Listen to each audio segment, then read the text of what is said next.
The physio master. अस्सलाम वालेकुम everyone, क्या हाल है जी? कैसे हैं आप लोग? ठीक ठाक हैं और उम्मीद की जाती है कि हमेशा की तरह आप लोग जहां होंगे खुश होंगे, आबाद होंगे। फिजियो मास्टर के प्लेटफॉर्म से आज हम एक नए सेशन के साथ और एक नए टॉपिक के साथ आप लोगों के सामने मौजूद हैं जी। और आज का जो मैं आपका होस्ट मोहम्मद वाजिद, लेकिन आज के एक बड़े स्पेशल गेस्ट हमारे साथ मौजूद हैं और एक बड़ा ज़बरदस्त टॉपिक जो है वो लेकर हम लोग आप लोगों के सामने आए हैं।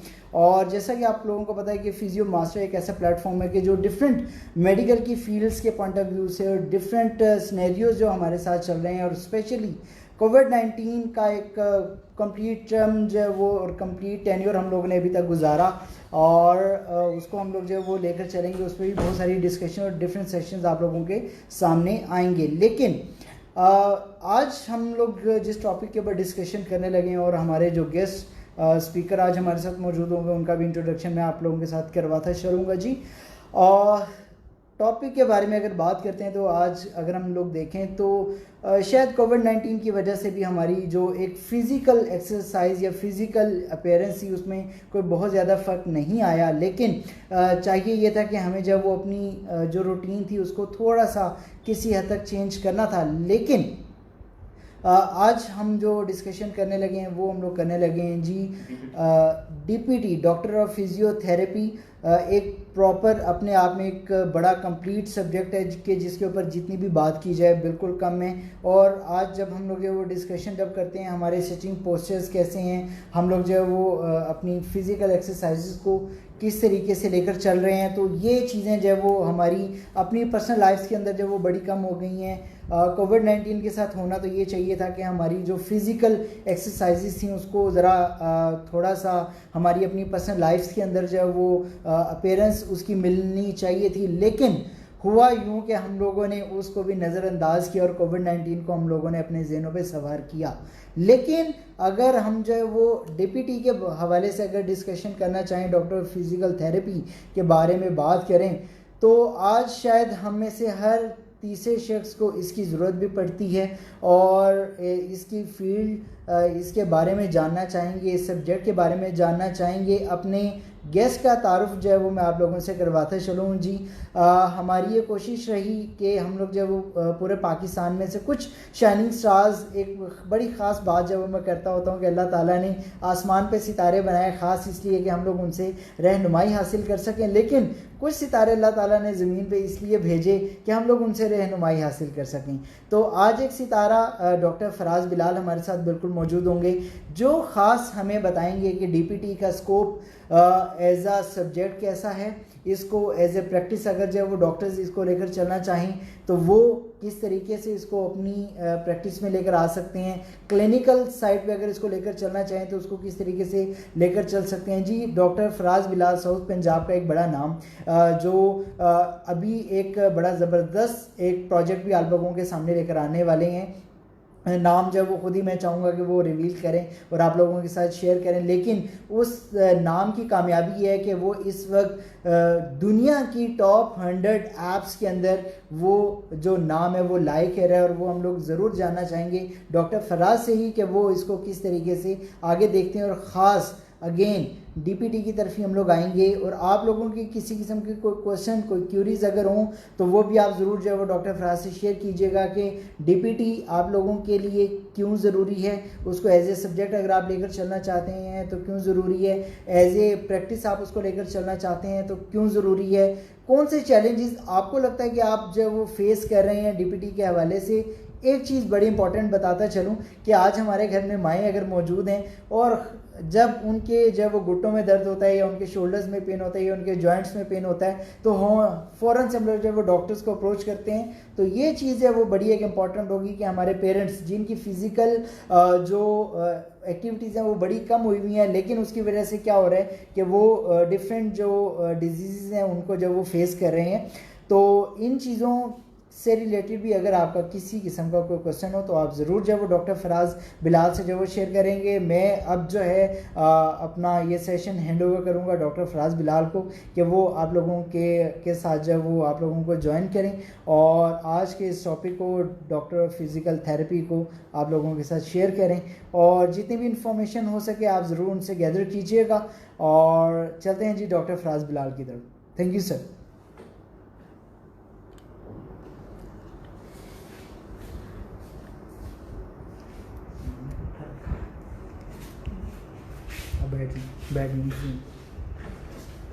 बस ठीक है।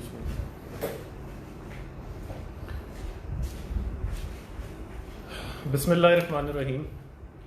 First of all, I would like to appreciate the efforts which are being done by PhysioMaster.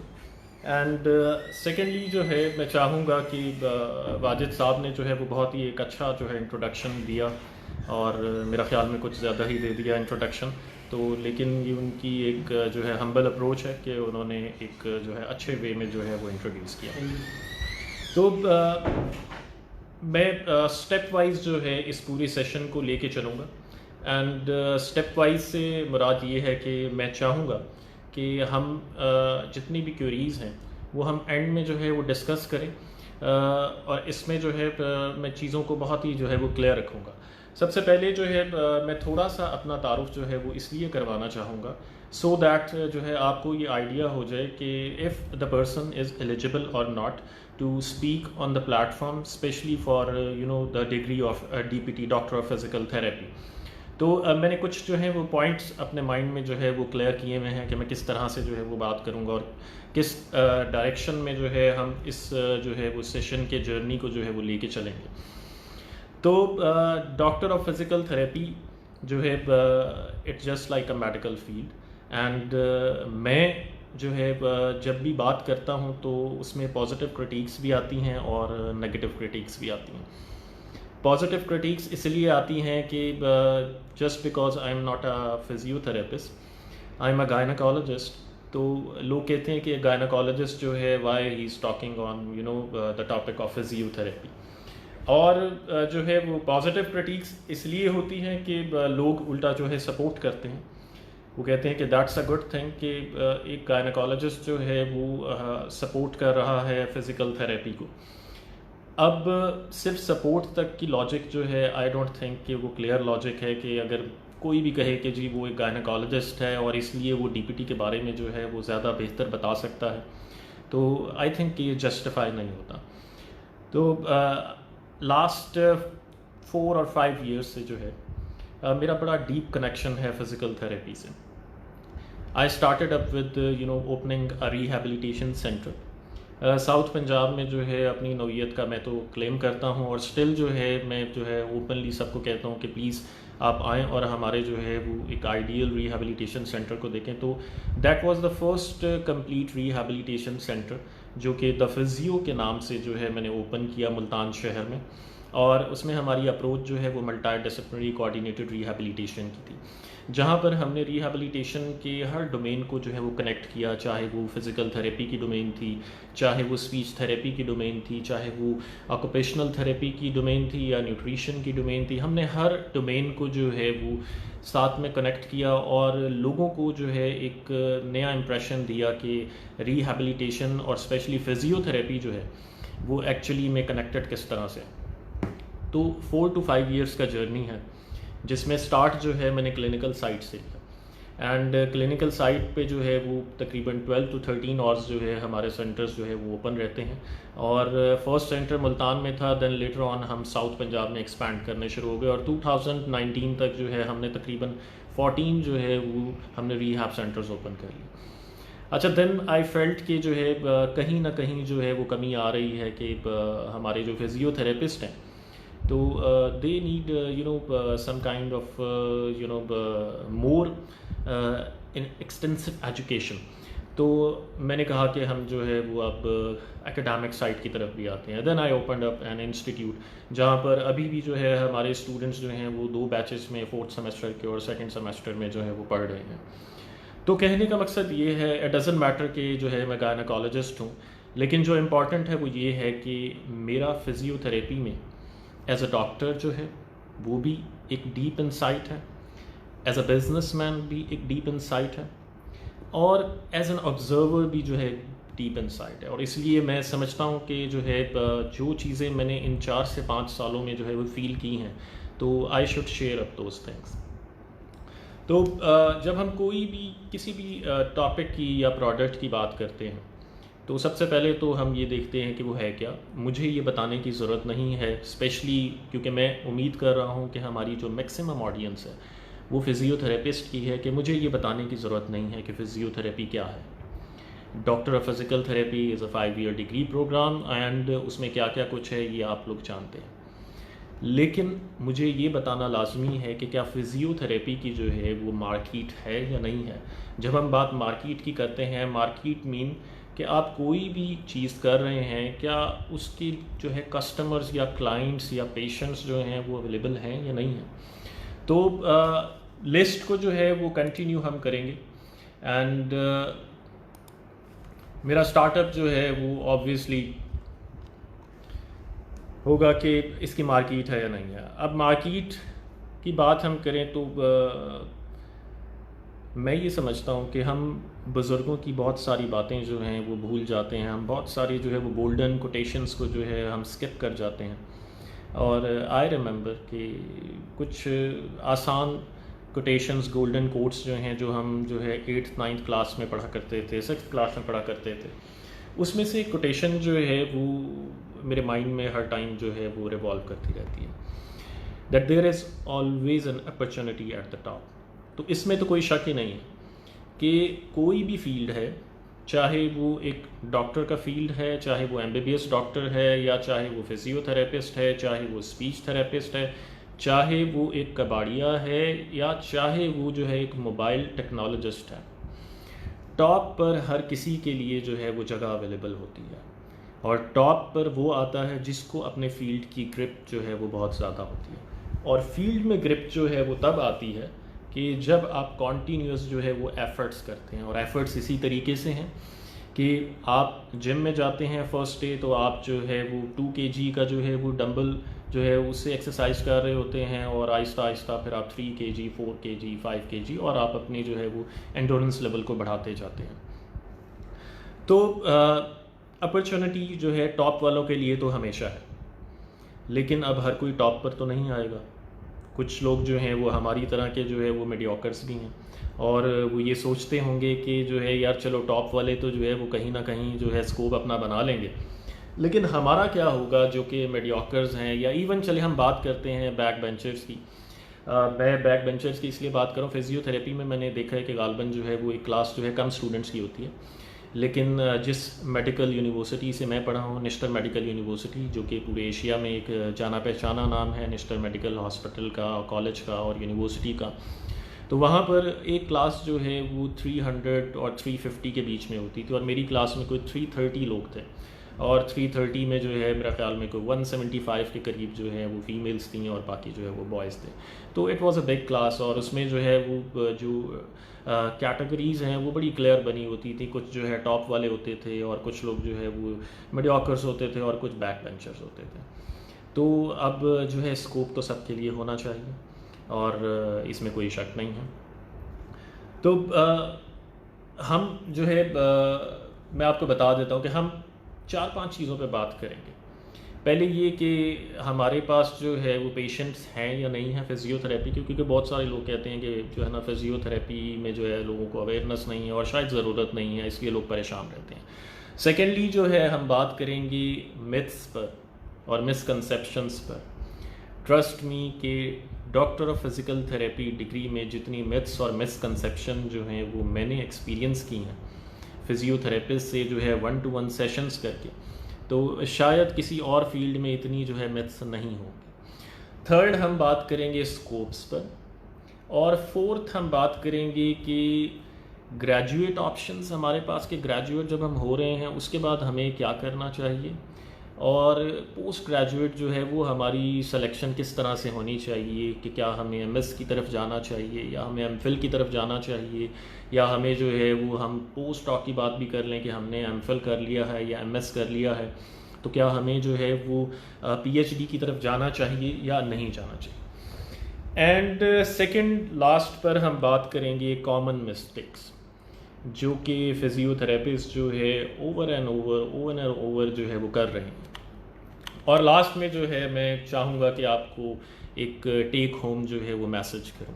मुझे बार बार उस स्क्रीन पे देखना पड़ रहा है क्योंकि मैंने कुछ चीज़ें जो है आप लोगों के लिए ऑर्गेनाइज़ की हुई हैं, सो दैट जो है एक तो हम टॉपिक पे जो है वो सिस्टमेटिक वे से चलें और हम टॉपिक से जो है आउट ना हो जाए।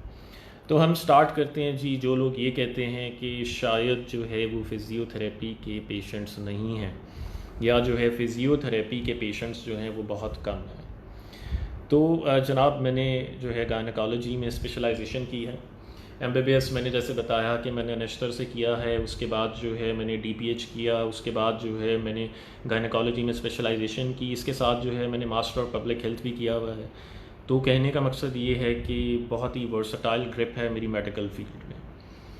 एंड ट्रस्ट मी, मुझे ऑडियंस को भी मैं ये जो है वो एक ओपन चैलेंज कहूँगा कि मुझे कोई एक मेडिकल की डोमेन बता दें जहाँ पर जो है फ़िज़ियोथेरेपी जो है वो अप्लाई नहीं होती, कोई भी एक मेडिकल की डोमेन।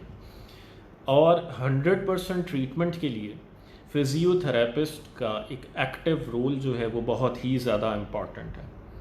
मैं दोबारा ऑडियंस को बता दूं कि हम अपने पहले स्टेप पे हैं कि क्या फ़िज़ियोथेरेपी की पाकिस्तान में या ग्लोबली मार्केट है या नहीं है, क्या पेशेंट्स हैं या नहीं है, और हम उस पर बात कर रहे हैं। तो हम कैटेगरी वाइज आ जाते हैं।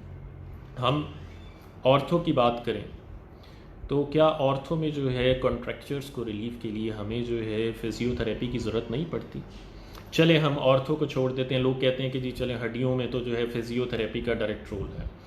हम बात करते हैं गायनेकोलॉजी में, क्या यूवी प्रोलैप्स का ट्रीटमेंट जो है वो सर्जरी से हट के फ़िज़िकल थेरेपी नहीं है? बिल्कुल है। हम बात करते हैं ऑब्स्टेट्रिक्स की, ठीक है। क्या प्रेगनेंसी जो है एक बहुत बड़ा जो है वो एक ये एक बहुत बड़ा इवेंट होता है कि अगर सर्जरी से जो है वो डिलीवरी करवानी पड़े, एंड फिजियोथेरेपिस्ट के पास एक वो स्पेशलिटी है जिससे ये ब्रीच पोजीशन ऑफ बेबी को सेफेलिक कर सकते हैं, जिसके बाद जो है वो कोई भी खातून जो है वो एक ऑपरेशन से बच जाती है। बहुत बड़ी चीज़ होती है जी कि अगर आप सर्जरी से बच जाएं, और ना गायनेकोलॉजिस्ट ये कर सकता है। मैं गायनेकोलॉजिस्ट हूँ, मैं इसको एडमिट करता हूँ कि मैं जो है वो ब्रीच पोजीशन को सेफेलिक नहीं कर सकता, ना ऑब्स्टेट्रिशियन जो है वो इसको कर सकता है, ना कोई सर्जन कर सकता है। सिर्फ एक कैटेगरी कर सकती है और वो फिजियोथेरेपिस्ट है। हम बात करते हैं, चलें जी, गायनी की बात हो गई, ऑर्थो की बात हो गई, हमने जो है वो ऑब्स्टेट्रिक्स की बात कर ली। चले हम अब कहते हैं कि पल्मोनोलॉजी में जो है वो फिजियोथेरेपिस्ट का रोल है या नहीं है। Pulmonology mean chest physiotherapy. तो मैं आप लोगों को बताता चलूँ कि ICU में most common cause of death जो है वो एस्पायरेशन नमूनिया है, और एस्पायरेशन नमूनिया का सिर्फ ट्रीटमेंट जो एक्टिव ट्रीटमेंट है that is by chest physiotherapy, जो कि सिर्फ और सिर्फ फिजियोथेरेपिस्ट कर सकता है। चले हम अब बात करते हैं कि हम पीड्स की तरफ आ जाते हैं। क्या CP के बच्चे जो है वो ट्रीट नहीं होते? मेरे रिहैब सेंटर्स पे जो है हमारे पास बहुत सारे बच्चे आते हैं जिसको हमारे फिजिकल थेरेपिस्ट जो है वो फिर उनकी जो है वो ADLs को मेंटेन करते हैं, एक्टिविटी ऑफ लाइफ को जो है वो मेंटेन कर रहे होते हैं। तो सबको बताना चाहूँगा कि कोई भी मेडिकल की डोमेन ऐसी नहीं है जहाँ पर फिजियोथेरेपिस्ट का रोल नहीं है। तो पहले स्टेप को मैं यहाँ क्लियर करना चाहता हूँ कि फ़िज़िकल थेरेपी के पेशेंट्स हैं, हर घर में हैं, हर गली में हैं और हर कम्युनिटी में हैं। क्या MBBS, अब हमारे माइंड में ये कॉन्सेप्ट है ना कि जी MBBS डॉक्टर्स जो हैं वो शायद कोई सुपीरियॉरिटी में रहते हैं, या जो है फिजियोथेरेपिस्ट का जो है उनके साथ कोई एक जो है वो कहते हैं कि कॉन्ट्राडिक्शंस रहती हैं। आप देखें कि हर गली में, हर कम्युनिटी में, हर सोसाइटी में आपको कोई ना कोई MBBS डॉक्टर जो है वो बैठा हुआ नज़र आएगा, और इनिशियली आपको फिजिशियंस नज़र आएंगे जो जनरल प्रैक्टिस कर रहे होते हैं, और आपको देन फिर कंसल्टेंट्स नज़र आएंगे। तो पेशेंट्स तो उनके हैं। और हम बात करें कि जो है हम इवन मेडिसिन की फील्ड की बात कर लें तो क्या स्ट्रोक के पेशेंट जो हैं वो फिज़िकल थेरेपी नहीं वाले ठीक करते? बिल्कुल, वो भी वही करते हैं। तो कोई ऐसा प्रोफेशन नहीं है, लेकिन अनफॉर्चुनेटली हमें हर गली में, हर सोसाइटी में, हर कम्युनिटी में, हर शहर में हमें जगह जगह MBBS के डॉक्टर्स नज़र आ रहे हैं। लेकिन अनफॉर्चुनेटली आई डोंट नो कि क्या चीज़ स्टॉप कर रही है हमारे फिजियोथेरेपिस्ट को उसी डॉक्टर के साथ अपनी जो है वो एक क्लिनिक ओपन करने की। आई डोंट नो क्या चीज़ उन्हें स्टॉप कर रही है, क्योंकि वो उन्हीं सब पेशेंट्स को ट्रीट कर रहे हैं जिनकी 100% ट्रीटमेंट के लिए फिजियोथेरेपिस्ट की ज़रूरत है। जैसे मैंने बात की कि फॉर एग्जांपल अगर हम बात करते हैं मेडिसिन का, एक डॉक्टर बैठा हुआ है, उसके पास एक पेशेंट आता है स्ट्रोक का, तो वो स्ट्रोक के लिए उसे मल्टीविटामिन दे देगा या कोई भी जो है इस तरह के न्यूरो वाले प्रोडक्ट्स दे देगा, लेकिन उसे ये पता है कि इससे सिर्फ 5% से 10% उसकी ट्रीटमेंट होनी है। उसकी 90% ट्रीटमेंट जो है वो एक फिजियोथेरेपिस्ट के पास है। और आई डोंट नो कि फिजियोथेरेपिस्ट इस चीज़ को क्यों नहीं देख रहे कि अगर गली गली में कम्युनिटी में जो है वो एमबीबीएस वाला बैठा हुआ उसी स्ट्रोक के पेशेंट को डील कर रहा है, तो उस स्ट्रोक के पेशेंट का 90% रोल जो है वो फिजियोथेरेपिस्ट क्यों नहीं पूरा कर रहा। तो द प्रॉब्लम इज़ कि हम लोग जो है वो आई डोंट नो कि हम क्यों नहीं देख रहे कि भाई मार्केट है फिजियोथेरेपिस्ट की, और उतनी ही मार्केट है जितनी एक एमबीबीएस डॉक्टर की है या बीडीएस डॉक्टर की है। अच्छा, अब हम जो है नेक्स्ट जो है मैंने आपको पहले बताया, मैं बार बार स्क्रीन को इसलिए देख रहा हूँ सो दैट जो है कि मैं वो सिस्टम से आउट ना हो जाऊँ। हमने बात की सबसे पहले फिजियोथेरेपी क्या है, जिसमें मैं डिटेल में नहीं गया क्योंकि मैं वैसे भी जो है गायनेकोलॉजिस्ट हूँ, और शायद फिजियोथेरेपी क्या है इसका मेरे से ज़्यादा आप सबको, वो ऑडियंस जो कि स्पेशली फ़िज़ियोथेरेपी की उनको मालूम होगा। तो हम सीधा चले गए डिटेल में कि फ़िज़ियोथेरेपी के पेशेंट्स हैं या नहीं हैं, और वो मैंने आपको एक्सप्लेन किया कि हर फील्ड में मेडिकल के 100% ट्रीटमेंट के लिए एमबीबीएस डॉक्टर्स को फ़िज़ियोथेरेपिस्ट की सपोर्ट की ज़रूरत है। अब हम आते हैं मिथ्स और मिसकंसेप्शंस पे। तो ये सबसे जो है इंटरेस्टिंग टॉपिक है, एंड ट्रस्ट मी मिथ्स इतनी हैं कि ऐसे लगता है कि जो है हम अभी तक 19th या जो है वो 20th सेंचुरी में जो है वो बैठे हुए हैं और हमसे जो है वो मिथ्स क्लियर नहीं हो रही। तो मिथ नंबर 1 जो है फिजियोथेरेपी की, जो है डॉक्टर ऑफ फिजियोथेरेपी की, तो वो है जी अवेयरनेस। जैसे मैंने आपको बताया 5 साल से जो है मैं फ़िज़ियोथेरेपी के जो है वो सेटअप्स में हूँ। मैं अपने फ़िज़ियोथेरेपी के क्लिनिकल सेटअप्स ओपन कर रहा हूँ और साथ ही कॉलेजेस बना रहा हूँ। तो आफ्टर एवरी डे जो है मेरा कोई ना कोई फ़िज़ियोथेरेपिस्ट से जो है वो मतलब 1-to-1 इंटरेक्शन होता है। तो जो नए लोग आते हैं 80 to 90% जो है वो फ़िज़ियोथेरेपिस्ट एक ही बात करते हैं जब मैं उनसे पूछता हूँ कि डॉक्टर साहब आप क्या समझते हैं कि फ़िज़ियोथेरेपी जो है वो इतनी एक्सेल क्यों नहीं कर रही जितनी इसको एक्सेल करना चाहिए। तो उनका जवाब होता है कि सर बात ये है कि फ़िज़ियोथेरेपी की जो है वो अवेयरनेस नहीं है। अच्छा, मैं पूछता हूँ किसको अवेयरनेस नहीं है, तो वो कहते हैं जी पेशेंट्स को अवेयरनेस नहीं है, और पेशेंट्स जो हैं वो शायद उनको पता नहीं है कि फ़िज़ियोथेरेपी जो है वो एक वे ऑफ ट्रीटमेंट है। तो मेरा एक बड़ा ही सिंपल सा उनको जवाब होता है कि मुझे लगता है कि आपने टर्मिनोलॉजी सही यूज़ की है, वाकई अवेयरनेस नहीं है, लेकिन पेशेंट्स को नहीं। मैं समझता हूँ कि फ़िज़ियोथेरेपिस्ट को अवेयरनेस नहीं है। आई एम सॉरी टू से but this is a reality कि फ़िज़ियोथेरेपिस्ट को ये अवेयरनेस नहीं है कि हर फील्ड में हमारी ज़रूरत है और हर फील्ड में 100% ट्रीटमेंट के लिए हमारा एक्टिव रोल बहुत ही ज़्यादा इम्पॉर्टेंट है।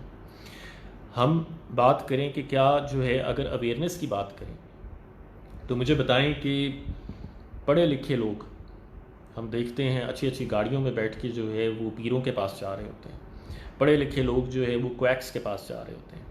पढ़े लिखे लोग जो है वो इस तरह के लोगों के पास जा रहे होते हैं जो कि इवन सर्टिफाइड भी नहीं होते, और जो है फिर भी वो जो है लोग उनके पास जा रहे होते हैं। अब इस टाइम कंसर्न ये नहीं है कि मैं उनको अप्रिशिएट कर रहा हूँ कि उनके पास लोग जा रहे हैं, लेकिन मैं सिर्फ ये बता रहा हूँ कि लोगों को इतनी अवेयरनेस है कि जहाँ पर उन्हें वर्ड ऑफ माउथ किसी का मिलता है कि हमारा काम वहाँ हो जाएगा। फॉर एग्जांपल अगर उन्हें लगता है कि एक क्वैक के पास जाने से जो है हमारा जो है वो ट्रीटमेंट जो है वो ठीक हो जाएगा, तो वो वहाँ जाएंगे। ठीक है, इसी तरीके से अगर एक वर्ड ऑफ माउथ फिजियोथेरेपिस्ट का क्रिएट हो जाए तो लोग अगर पीरों के पास जा सकते हैं बड़ी गाड़ियों में बैठ के, लोग अगर जो है क्वैक्स के पास जा सकते हैं, हड्डी जोड़ के पास जा सकते हैं। और मैं जिस जगह से बिलोंग करता हूँ सराइकी जो है वो एक बेल्ट है, और वहाँ पे जो है वो एक सलवात का भी जो है वो बड़ा एक जो है वो ट्रेंड होता है। सलवात वो जिस तरह वो धागा या तावीज़ या इस टाइप की चीज़ जो है बांध देते हैं, एंड ट्रस्ट मी लोगों का बिलीव है और वो समटाइम्स वर्क भी कर रही होती है। तो द थिंग इज़ कि अवेयरनेस की बात मैं तो नहीं मानता कि लोगों को नहीं है। अगर लोगों को अवेयरनेस नहीं है तो वो पीरों के पास ना जाते हैं। मसला ये है, लोगों को एक चीज़ बिल्कुल क्रिस्टल क्लियर है कि जनाब जर्नली और कॉमनली अगर हम फिज़ियोथेरेपिस्ट के पास जा रहे हैं तो हमें एक अदद जो है वो अल्ट्रासाउंड लगा देंगे और साथ जो है हॉट पैक रख देंगे, और जो है वो तीसरी चीज़ जो है हमें जो है टेंस लगा दी जाएगी, और उस टाइम तो हमें रिलीफ़ आ जाएगा। और जैसे ही हम बाहर निकलेंगे और घर तक पहुँचेंगे तो हम कहेंगे कि यार अब तो रिलीफ़ जो है वो कम होता जा रहा है। तो द प्रॉब्लम इज़ कि जब भी आप लोगों को ओरिएंटेशन मिलती होगी डिग्री ऑफ फिजियोथेरेपी की, तो आपको हर टाइम एक बात बताई जाती होगी कि physiotherapy is all about manual therapy. If it is all about manual therapy then manual therapy कहाँ चला गया? मैनुअल थेरेपी कहीं भी नहीं है। आई एम सॉरी टू से, मैं ख़ुद जो है वो क्लिनिकल सेटअप्स में हूँ और क्लिनिकल सेटअप्स को देखता हूँ। अनफॉर्चुनेटली मैनुअल थेरेपी को हम लोग छोड़ चुके हैं। अच्छा, अब हम सेकंड चीज़ पर बात करते हैं। एक और मिथ है और जो है वो मिसकंसेप्शन है, और वो मिथ जो है जी वो मिथ है कि सेचुरेशन बहुत ज़्यादा, एंड इस पे लिटरली जो है वो I keep on smiling smiling and smiling. हर साल जो है जब एडमिशन सीज़न शुरू होता है, क्योंकि मैंने आपको बताया कि मैं फिजियोथेरेपी का जो है वो एक इंस्टीट्यूट भी चला रहा हूँ, बल्कि सॉरी 2 इंस्टीट्यूट्स जो है वो चला रहा हूँ जहाँ पे डिग्री हो रही है फिजियोथेरेपी की। तो फिर तरह तरह की बातें निकलती हैं कि जी बंद कर देने चाहिए एजुकेशनल इंस्टीट्यूट्स क्योंकि सैचुरेशन बहुत ज़्यादा हो गई है और फिजियोथेरेपिस्ट की ज़रूरत नहीं है। तो ट्रस्ट मी, मैं आपको एक जो है बड़ा ब्रॉड सा फिगर बता देता हूँ। तो ब्रॉड सा फिगर जो है वो कोई लास्ट 4 to 5 ईयर्स में आई डोंट थिंक कि हमारे पास 20,000 ग्रेजुएट्स भी निकल चुके हैं। आई डोंट थिंक 20,000 निकले, और मैं समझता हूँ कि ये भी कम है। ये भी कम इसलिए है क्योंकि अगर हम MBBS की बात करें तो MBBS के स्टैटिक्स पर काम हुआ है, और MBBS में दे से कि पाकिस्तान में जो है वो हर 1800 पेशेंट्स के लिए एक MBBS वाला डॉक्टर मौजूद है। अब फिजियोथेरेपी के स्टैटिस्टिक्स पर इतना काम नहीं हुआ, लेकिन अगर हम अपनी एक कॉमन सेंस से चलें तो हमें ये तो पता है कि MBBS वाले फिजियोथेरेपिस्ट से क्वांटिटी में बहुत ज़्यादा हैं। अगर फिजियोथेरेपिस्ट 30,000 या 40,000 हैं तो MBBS वाले शायद 2 लाख या 3 लाख होंगे पाकिस्तान में। तो दैट मीन्स कि अगर 1800 मरीज़ों के लिए एक MBBS वाला है तो शायद 18,000 पेशेंट्स के लिए एक फिजियोथेरेपिस्ट अवेलेबल है। तो हमें तो बहुत सारे फिजियोथेरेपिस्ट चाहिए। सैचुरेशन नहीं है। सैचुरेशन वहाँ है क्योंकि फिजियोथेरेपिस्ट को ये लगता है कि ये डिग्री जो है वो सिर्फ जो है एक एकेडमिक जो है फील्ड की डिग्री है, और जैसे ही हमने जो है वो DPT करना है तो हमें फौरी तौर पर कहीं ना कहीं लेक्चरार लग जाना चाहिए। अब भाई अगर लेक्चरार की हम बात करें तो ऑब्वियसली फिर तो सैचुरेशन है, क्योंकि एक शहर में मैक्सिमम इंस्टीट्यूट्स जो हैं वो 10, 15, 20, बड़े शहरों की बात करें तो 40, 50, कराची की बात कर लें तो हम शायद 100+ होंगे, लाहौर की बात कर लें तो वहाँ भी 70+ होंगे। तो अगर हम 100 भी लगा लें, 100 इंस्टीट्यूट्स, तो 100 इंस्टीट्यूट में मैक्सिमम भी जो है वो पर इंस्टीट्यूट जो है 10 से ज़्यादा लेक्चरार कोई भी नहीं रख सकता, और 10 से हम मल्टीप्लाई करें तो 1000 लेक्चरार एक बड़े शहर कराची में बस चाहिए। तो एकेडमिक साइड पे तो जी सैचुरेशन है, लेकिन हमारा ये समझना बहुत ज़रूरी है कि हम कौन सी डिग्री पढ़ रहे हैं भाई। हम डॉक्टर की डिग्री पढ़ रहे हैं, हम PhD डॉक्टर नहीं बन रहे, हम स्कॉलर नहीं बन रहे, हम एक क्लिनिकल डॉक्टर बन रहे हैं। हम एक साइड पे रिस्पेक्ट चाह रहे हैं कि हमारी एज अ क्लिनिशियन रिस्पेक्ट हो, जबकि हमारी अप्रोच है कि जी नहीं जी बड़ी सैचुरेशन हो गई है। भाई सैचुरेशन तो हुई है सिर्फ एकेडमिक साइड पे, आपकी क्लिनिकल साइड तो पूरी की पूरी एक गैप के साथ पड़ी है। ठीक है, यू ट्रस्ट मी, मेरे से आज 1000 competent physiotherapist, I am again saying competent physiotherapist 1000 the physio और द फिजियो नेटवर्क से रब्ता करें। आई प्रॉमिस देम कि विद इन 1 मंथ मैं 1000 फिजियोथेरेपिस्ट को अपॉर्चुनिटीज़ दिखाऊंगा और दूंगा और सपोर्ट करूंगा, क्योंकि क्लिनिकल साइड पे हर गली में, हर कम्युनिटी में, हर सोसाइटी में, हर सिटी में अपॉर्चुनिटीज़ हैं। क्योंकि हर दूसरे घर में जो है डायबिटिक जो है पेशेंट्स हैं जिनकी जो है कॉम्प्लिकेशंस हो रही हैं, जिनको मैनेज सिर्फ एक फिजियोथेरेपिस्ट कर सकता है। हर दूसरे घर में जो है कोलेस्ट्रॉल का मसला है, और कोलेस्ट्रॉल जब बढ़ता है तो कार्डियक इश्यूज शुरू होते हैं। और इस फैक्ट को कोई डिनाई नहीं कर सकता कि कार्डियक रिहेबिलिटेशन जो है वो 34% जो है वो इंसिडेंट ऑफ डिजीज़ को कम कर देती है।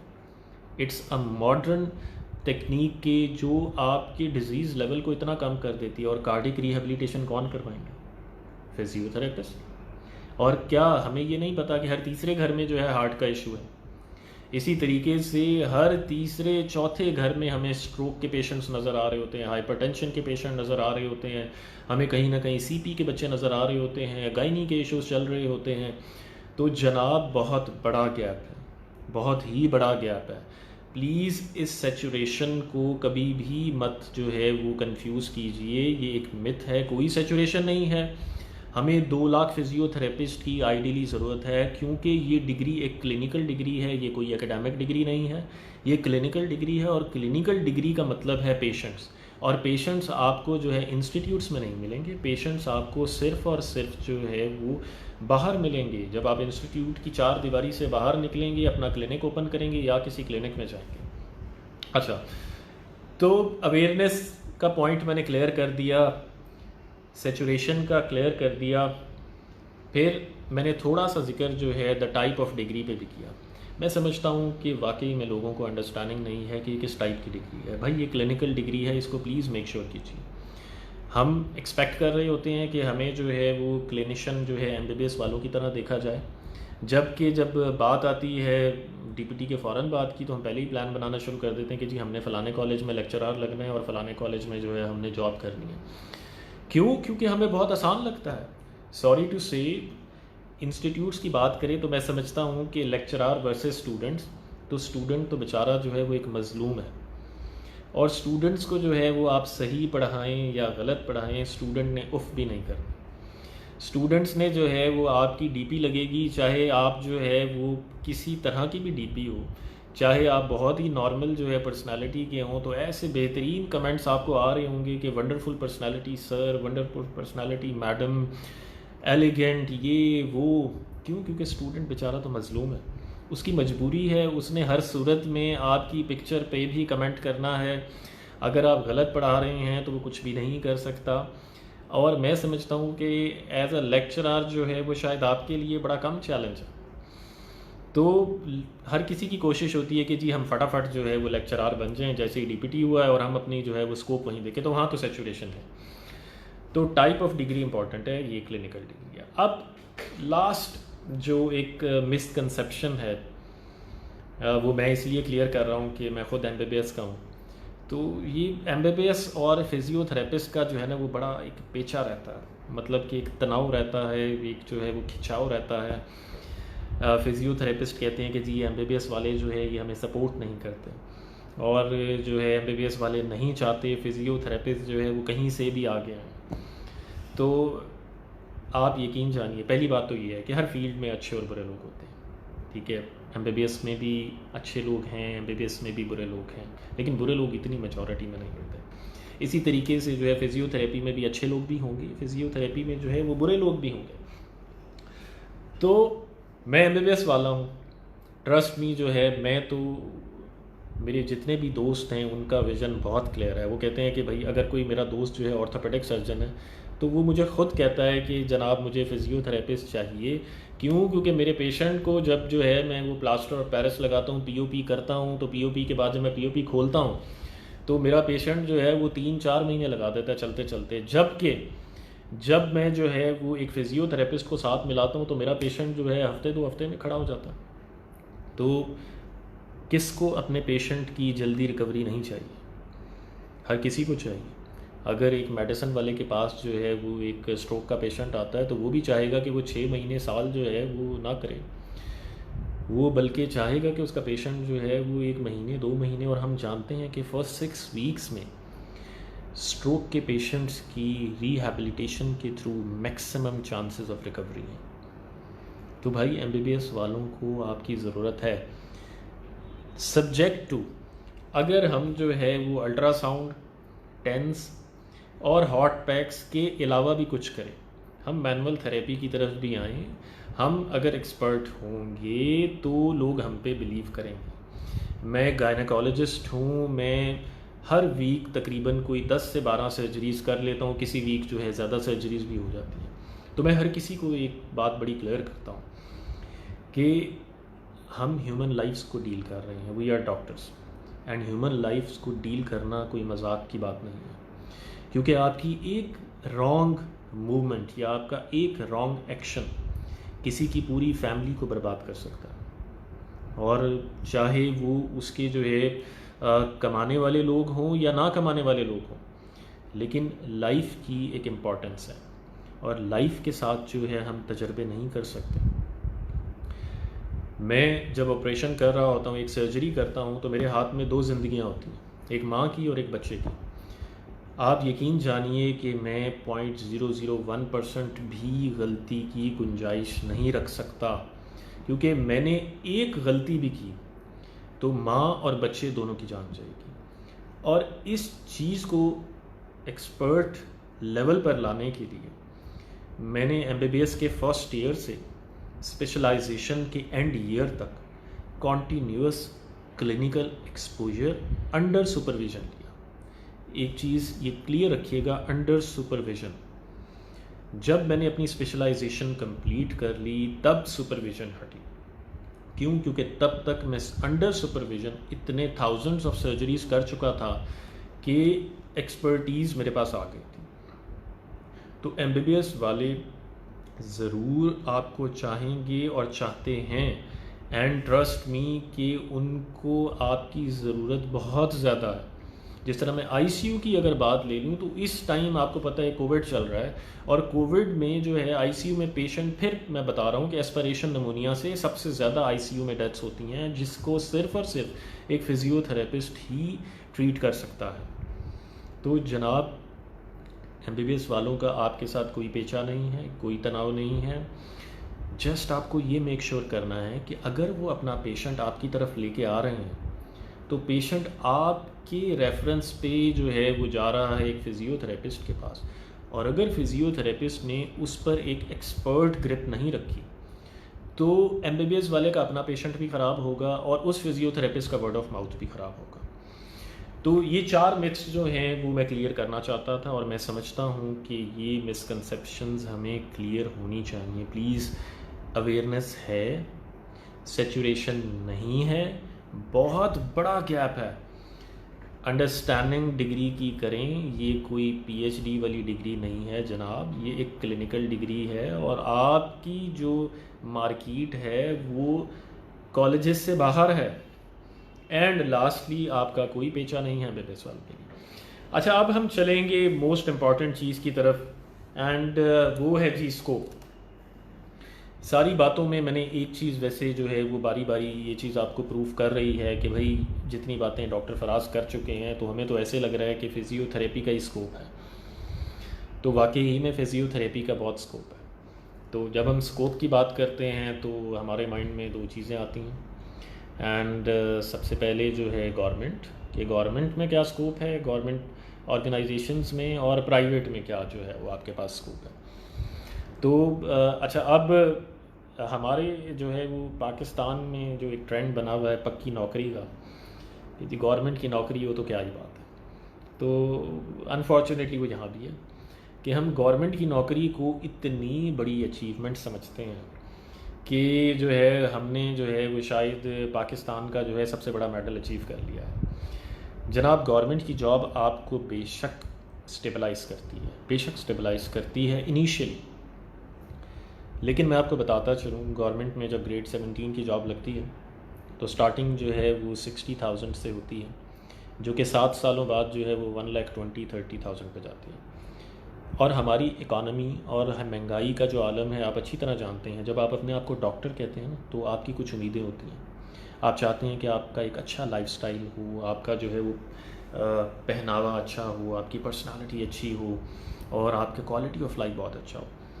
ट्रस्ट मी, 50,000 से गाड़ी का मंथली बजट भी मेंटेन नहीं होता। तो अगर आपका फोकस ही सिर्फ गवर्नमेंट जॉब की तरफ है तो आई विल से कि फिर आपके ख्वाब पूरे नहीं होंगे। प्राइवेट जॉब में जो है या प्राइवेट क्लिनिक में जो है वो आप यू आर जस्ट लिमिटलेस। ठीक है, आपने बहुत सारे MBBS डॉक्टर्स देखे होंगे जो कि एक दिन में जो है 50-50 पेशेंट्स कर रहे होते हैं। मैं ये नहीं कहता कि फ़िज़ियोथेरेपिस्ट एक दिन में 50 पेशेंट्स करे। आइडियली फ़िज़ियोथेरेपिस्ट जो है एक दिन में मैं समझता हूँ कि 10 to 15 मैक्सिमम पेशेंट्स कर सकता है। चले हम बात कर लेते हैं, एक अच्छा फ़िज़ियोथेरेपिस्ट है और अगर जो है वो 2000 चार्ज कर रहा है एक सेशन के और डेली के वो 15 जो है वो सेशंस कर रहा है, तो 15 सेशंस का मतलब है कि वो डेली के 30,000 जो है वो अपने अर्न कर रहा है। और 30,000 को अगर आप पर मंथ कैलकुलेट करें तो जनाब 9 लाख बनता है और 9 लाख एक बहुत ही अच्छी हैंडसम अमाउंट है। तो बार बार वही कह रहा हूँ, फ़िज़ियोथेरेपिस्ट कोई एकेडमिक के लिए डिग्री नहीं बनी। फ़िज़ियोथेरेपिस्ट जो है वो एक क्लिनिकल डिग्री है और इसको एज अ क्लिनिकल डिग्री ही लीजिए जनाब। हर गली में, हर कम्युनिटी में, हर सिटी में आपको फ़िज़ियोथेरेपिस्ट की ज़रूरत है, फ़िज़ियोथेरेपिस्ट के क्लिनिक्स की ज़रूरत है। आप यकीन जानिए, मैंने 2015 अगस्त में जब मैंने द फिज़ियो जो मेरा ब्रांड नेम बन चुका है अब अल्हम्दुलिल्लाह, तो द फिज़ियो के नाम से पहला सेंटर मैंने ओपन किया। तब मुल्तान में जो है वो 1-2 सेंटर्स थे और वो मल्टी डिसिप्लिनरी अप्रोच वाले नहीं थे। आज 2020 हो चुका है। आप गूगल पे जाएं, आप देखें, किसी से पता करें, अभी तक शायद 2 या 3 और रिहैब सेंटर्स बने हैं, जबकि मुल्तान की आबादी 2.5 मिलियन क्रॉस कर चुकी है।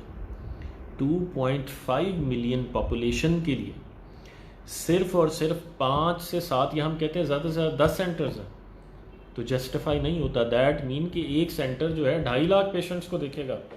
तो जनाब ज़रूरत है, हर जगह ज़रूरत है। और गवर्नमेंट जॉब का सोचिए, सही ठीक है, आप कुछ लोग होते हैं वो कहते हैं कि जी हमने तो बस गवर्नमेंट जॉब में ही रहना है और हमारे लिए वही बेहतर है। बेशक गवर्नमेंट जॉब्स जो हैं वो कम अवेलेबल हैं। अभी जितने भी नए हॉस्पिटल्स जो हैं गवर्नमेंट के आ रहे हैं तो उनकी रिक्वायरमेंट ये होती है, वो एक अपना रिहैब सेंटर बना रहे होते हैं और उनको फ़िज़ियोथेरेपिस्ट चाहिए होता है। और आहिस्ता आहिस्ता ट्रस्ट मी जो है ये सीट्स उतनी ही हो जाएंगी जितनी MBBS की सीट्स हैं। लेकिन बेहतरीन चीज़ ये है कि हमें प्राइवेट सेक्टर में देखना चाहिए। अब प्राइवेट सेक्टर की बात कर लें तो प्राइवेट सेक्टर में भी 2-3 चीज़ें हैं। एकेडमिक, जिसके मैं इतने हक़ में नहीं हूँ, चलें ठीक है जी, हम मान लेते हैं एक स्कोप तो है, तो एकेडमिक साइड पे आप जा सकते हैं। सेकेंडली जो है वो क्लिनिकल साइड है। क्लिनिकल साइड में या तो आप ख़ुद का क्लिनिक बना सकते हैं या फिर आप किसी के क्लिनिक में जो है जा सकते हैं। तो आपके पास जो है अपॉर्चुनिटीज़ तो पड़ी। अच्छा, अब हम बात करें जो है ग्रेजुएशन की बात करें। ग्रेजुएशन का डे जी नज़दीक आ गया।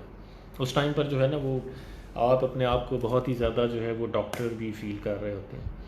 वो एक बड़ी कॉमन सी जो है ऑब्ज़र्वेशन है और वैसे ही होता है। आपका जब फर्स्ट ईयर होता है या फर्स्ट सेमेस्टर होता है तो तब आपको फीलिंग आती है जी हम डॉक्टर बन गए हैं। और फौरी तौर पे जो है जैसे ही एडमिशन हुआ तो आपके फेसबुक का और स्नैपचैट का और जो है सोशल मीडिया पे फ़ौरन जी अगर आपका नाम जो है, जिस तरह मेरे सामने मरियम ख़ान आ रहा है, तो फौरी तौर पे जो है वो डॉक्टर मरियम ख़ान जो है वो नाम आ जाएगा और जो है वो हम फौरी तौर पे फीलिंग हमारे अंदर आ जाएगी, okay we are going to be very very very good doctor.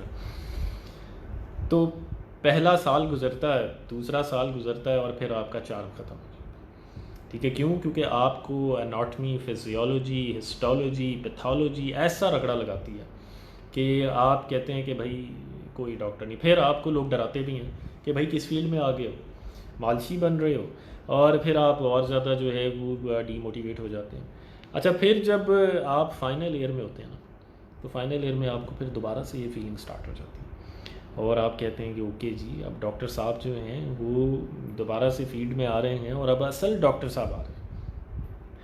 उस टाइम पे आपको एक तो चार्म बहुत होता है और डिसीजन लेना बड़ा मुश्किल होता है। डिसीजन लेना मुश्किल होता है कि मैं किस तरफ जाऊँ, क्या मुझे क्लिनिकल साइट पे जाना चाहिए या मुझे एकेडमिक साइट पे जाना चाहिए। और मैं समझता हूँ कि इस डिसीजन में जो है वो 3-4 चीज़ों का बड़ा एक ऑब्वियस रूल है। अभी हम बात करें पर्सनालिटी की, पर्सनालिटी का जी बहुत बड़ा रोल है कि ग्रेजुएशन के बाद आपने कहाँ जाना है, इसका बहुत ही ज़्यादा रोल है। पर्सनालिटी में जो है अगर हम फिज़ियोथेरेपी की बात करें तो यस, उसके अंदर जो है शायद आपके बिल्ड का भी जो है वो एक रोल है, लेकिन मैं पर्सनालिटी की बात कर रहा हूँ आपकी जो एक जनरल पर्सनालिटी है कि क्या आप इंट्रोवर्ट हैं या आप एक्सट्रोवर्ट हैं या आप एम्बीवर्ट हैं। जो इंट्रोवर्ट होगा वो तो चाहेगा ही नहीं कि वो जो है किसी ऐसी एक्टिव सेटिंग में, क्लिनिकल सेटिंग में काम करे जहाँ पर जो है वो हर टाइम उसको जो है वो फील्ड वर्क करना पड़े। तो वो चाहेगा कि वो एक सुकून वाली जगह पर हो, तो उसको तो चाहिए कि वो जो है किसी अच्छी ऑर्गेनाइजेशन में क्लिनिकल सेटिंग पर आ जाए। ख़ुद जो है वो अपने सेटअप की तरफ इनिशियली ना जाए, क्योंकि वो ख़ुद जो है वो इंट्रोवर्ट है और वो चाहता है कि वो ज़्यादा जो है वो उन चीज़ों में ना आए। और ट्रस्ट मी कि पर्सनालिटी के अकॉर्डिंग सिलेक्शन बहुत ज़रूरी है। क्यों? क्योंकि अगर एक बंदा इंट्रोवर्ट है जिसको जो है वो इस चीज़ का जो है वो आइडिया ही नहीं है कि अगर मुझे मार्केटिंग का मैं फ़ील्ड सेलेक्ट कर रहा हूँ, भाई मैं तो हूँ ही एक इंट्रोवर्ट, और इंट्रोवर्ट तो जो है वो फील्ड में निकलना पसंद ही नहीं करते। और अगर आप फील्ड में नहीं निकलना पसंद करते तो फिर आप फील्ड की जॉब क्यों सेलेक्ट कर रहे हैं? इसी तरीके से अगर आप एक्सट्रोवर्ट हैं, आपको जी आप डायनामिक हैं, बहुत वर्सटाइल हैं, और जो है वो आप काम ही करते हैं जो चल फिर के, और जो है आपको फील्ड वाला काम पसंद है, और आपको कोई कंप्यूटर पे बिठाते हैं कि सारा दिन जो है वो आपने जो है वो एंट्रियाँ करते रहनी हैं, तो मेरा ख़्याल में जो है वो फिर भी आपके लिए बेहतर नहीं होगा। आप कहेंगे कि भाई मैं तो चलने फिरने वाला बंदा हूँ, मुझे कहाँ बांध के बिठा दिया। तो पर्सनालिटी का बहुत बड़ा रोल होता है सिलेक्शन ऑफ द फील्ड में, और इस पर्सनालिटी का आगे, अभी तो मैं ग्रेजुएशन की बात कर रहा हूँ, मैं अभी पोस्ट ग्रेजुएशन पर भी आऊँगा। पोस्ट ग्रेजुएशन में जो है वो पर्सनालिटी का इससे ज़्यादा रोल है, क्योंकि वहाँ जाके चीज़ें और क्लियर हो जाती हैं आपको। अच्छा, अब सेकेंडली हम बात करेंगे सर्कमस्टांसेस पर। सर्कमस्टांसेस भी जी बहुत इम्पॉर्टेंट है, हमें अपने सर्कमस्टांसेस को देख के फ़ैसले करने चाहिए। सर्कमस्टांसेस में बहुत सारी चीज़ें आ जाती हैं। सर्कमस्टांसेस में हमारे फाइनेंशियल सर्कमस्टांसेस बहुत ज़्यादा इंपॉर्टेंट हैं। हमें ये देखना है कि हमारे ऊपर कितनी लायबिलिटीज़ हैं, कि हमारे ऊपर कितने लोग जो है वो डिपेंडेंट हैं। अगर हमारे ऊपर लोग जो हैं वो ज़्यादा डिपेंडेंट हैं तो हमें ये फ़ैसला लेना पड़ेगा कि हमने जॉब भी करनी है और हमने साथ साथ अपनी पोस्ट ग्रेजुएशन की तरफ भी जाना है, क्योंकि जॉब करके हम खुद का ख़र्चा जो है वो हम उठाएंगे, और इसके साथ साथ जो है हमारी कोशिश होगी कि हम अपने पेरेंट्स को भी एक सपोर्ट देना शुरू करें। और अगर हमारे सर्कमस्टांसेस जो हैं वो बहुत अच्छे हैं, फाइनेंशियली जो है हम बहुत स्टेबल हैं, तो हम ये मान सकते हैं कि ओके ठीक है जी, हम फ़ॉरेन एजुकेशन का भी सोच सकते हैं, और हम कहते हैं कि जी हमने पूरा फोकस जो है वो अपना पोस्ट ग्रेजुएशन पे रखना है, तो तब आप अफोर्ड कर सकते हैं। लेकिन इन एनी केस जो है मैं समझता हूँ कि जो है वो क्लिनिकल एक्सपोजर जो है वो बहुत मस्ट है। तो सर्कमस्टांसेस को लाजमी देखिए। एक ऐसा घर जहाँ पर जो है सिर्फ पेरेंट्स हैं और कोई संभालने वाला नहीं है, और वो शख्स ये डिसीजन ले ले कि मैं ये शहर छोड़ के किसी और शहर जाता हूँ, और वहाँ जाके जो है फॉर एग्ज़ाम्पल किसी बिग सिटी में मूव करता हूँ और वहाँ मुझे 50,000 की जॉब मिलेगी, तो 50,000 में से 30,000 तो भाई आपका खर्चा हो जाता है। बड़े शहर में बड़े खर्चे होते हैं, तो आपको ले दे के 20,000 बचना है, और आप अपने पेरेंट्स से भी दूर हैं, तो आपके पेरेंट्स की भी आपके ऊपर एक लायबिलिटी है। जब आप डॉक्टर हैं तो डॉक्टर एक कंप्लीट जो है पर्सनालिटी है, जिसको ना सिर्फ अपने जो है वो प्रोफेशनल लाइफ को मेंटेन करना है, मैनेज करना है, उसने अपनी पर्सनल लाइफ को भी स्टेबलाइज करना है, तो दैट इज़ इक्वली इम्पॉर्टेंट। तो सर्कमस्टांसेस जो हैं वो आपके लिए बहुत बहुत बहुत ज़्यादा इम्पॉर्टेंट है। अब हम बात करते हैं जी एक्सपर्टीज़ की। एक्सपर्टीज़ जी, इसका तो कोई रद्दो बदल ही नहीं, कोई भी रद्दो बदल नहीं है। मैं आपको जो है एक अपने एक्सपीरियंस शेयर करूं कि मैंने 2019 तक जो है 14 जो है वो फिज़ियोथेरेपी के सैटेलाइट क्लिनिक्स जो है वो डेवलप कर लिए थे, एंड 2019 के थर्ड क्वार्टर से अब तक आप यकीन कीजिए कि मैं 5 to 6 अपने क्लिनिक्स क्लोज़ कर चुका हूँ। और वो मैं इसलिए क्लोज़ कर चुका हूँ क्योंकि मेरे पास मुल्तान रीजन में अभी हमारे साउथ पंजाब में मुझे वो क्लिनिकल एक्सपर्टीज़ नहीं मिल रही जो क्लिनिकल एक्सपर्टीज़ चाहिए। क्योंकि मैं अपने एक ब्रांड का, जो कि मैंने इन 4 से 5 सालों में एक नाम बिल्ड किया है फिजियो का, वो मैं अपने कंप्रोमाइज़ नहीं कर सकता, because the physio is just like my baby. कि मैंने 2015 अगस्त से इस चीज़ को शुरू किया और आज मैं उसको इस मकाम पे ले आया हूँ कि पाकिस्तान में अल्हम्दुलिल्लाह जो है हर तीसरा फिजियोथेरेपिस्ट को थोड़ा बहुत आइडिया होता है कि what is the physio and the physio का क्या रोल है और द फिजियो जो है किस तरीके से अपॉर्चुनिटीज़ क्रिएट कर रहा है। और डिजिटल प्लेटफॉर्म पर हमारा जो काम है वो बहुत जल्द आप देखेंगे कि हम मोर देन 10,000 फिजियोथेरेपिस्ट को डिजिटली अपॉर्चुनिटीज़ प्रोवाइड करेंगे, उन्हें स्टेबलाइज भी करेंगे, उनको ब्रांड भी करेंगे, उनको मार्केट भी करेंगे, सब्जेक्ट टू एक्सपर्टीज़। तो एक्सपर्टीज़ होना बहुत ज़रूरी है। मैंने अभी पीछे आपको एक बात की कि जब मैं एक सर्जरी करता हूँ गायनी की, तो मेरे पास यकीन जानिए 0.00001% मार्जिन भी नहीं है मिस्टेक का। हम लेयर्स में जो है इंसिजन देते हैं, जब हम एब्डोमेन से शुरू होते हैं तो नीचे रेक्टस शीट होती है, रेक्टस मसल पे जा रहे हैं, फिर पेरिटोनियम पे जा रहे हैं, फिर हम यूट्रस पे जा रहे हैं। इन सारी लेयर्स को हम स्टिचिंग करते हैं। जब हम वापस आते हैं तकरीबन जो है एक एवरेज सर्जरी में जो है वो 70 to 80 स्टिचेस लगते हैं। उन स्टिचेस की नॉट्स होती हैं। आप बिलीव कीजिए, अगर एंगल पे लगा हुआ एक स्टिच भी लूज़ हो जाएगा तो वो 70 के 70 स्टिचेस ओपन हो जाते हैं, क्योंकि प्रेशर इफेक्ट होता है। हर लेयर दूसरे को कंप्रेशन इफेक्ट दे रही होती है और प्रेशर दे रहा होता है। एक खुलेगा तो वो पूरे फ़ौरन खुलते जाएंगे। तो माँ की जान तो ख़तरे में होती है, बच्चे की जान भी ख़तरे में होती है। तो कोई भी दूसरा ऑप्शन नहीं है। ये जितनी भी अपॉर्चुनिटीज़ मैंने बताई हैं, जितने भी स्कोप मैंने बताए हैं क्लिनिकली, जो मैंने बताया है लॉजिकली, मैंने आपको प्रूव किया है कि अगर आप 15 पेशेंट देख रहे हैं और आप ऑन द एवरेज 2000 ले रहे हैं तो आप 9 लाख रुपए एक महीने में कमा सकते हैं। लेकिन वो 15 पेशेंट आपके पास तब आएंगे जब आप उनका ट्रीटमेंट 100% करेंगे। मैं सर्जरी करने के बाद ये नहीं कह सकता कि जनाब वो मेरे से ना थोड़ी सी गलतियाँ हो गई हैं तो शायद आपकी जो है वो ये खातून जो है वो शायद इसमें मसला रहेगा। अगली दफ़ा वो मेरे पास आएंगे नहीं और मेरे ऊपर जो है वो सू भी करेंगे लीगली, और शायद जो है मेरा PMDC का लाइसेंस भी कैंसिल हो जाए और शायद मुझे जेल के पीछे भी जाना पड़े, क्योंकि हम ह्यूमन लाइफ्स को डील कर रहे हैं। Expertise is the basic pillar of physiotherapy. हम अगर ये समझ रहे हैं कि 5 साल की डिग्री में हमने 6 हफ्ते जो है वो हर साल लास्ट 3 इयर्स में कॉमनली प्रैक्टिस है, 6 हफ्ते हम किसी भी जगह क्लिनिकल सेटअप पे जाके अगर हम एक्सपर्ट हो गए हैं ह्यूमन बॉडी के, तो आई एम सॉरी टू से हम सिर्फ खुद को धोखा दे रहे हैं और हम कुछ भी नहीं कर रहे। Please stop bluffing yourself. मैंने MBBS के 3rd ईयर से वार्ड देखना शुरू किए और फाइनल ईयर में वार्ड देखे।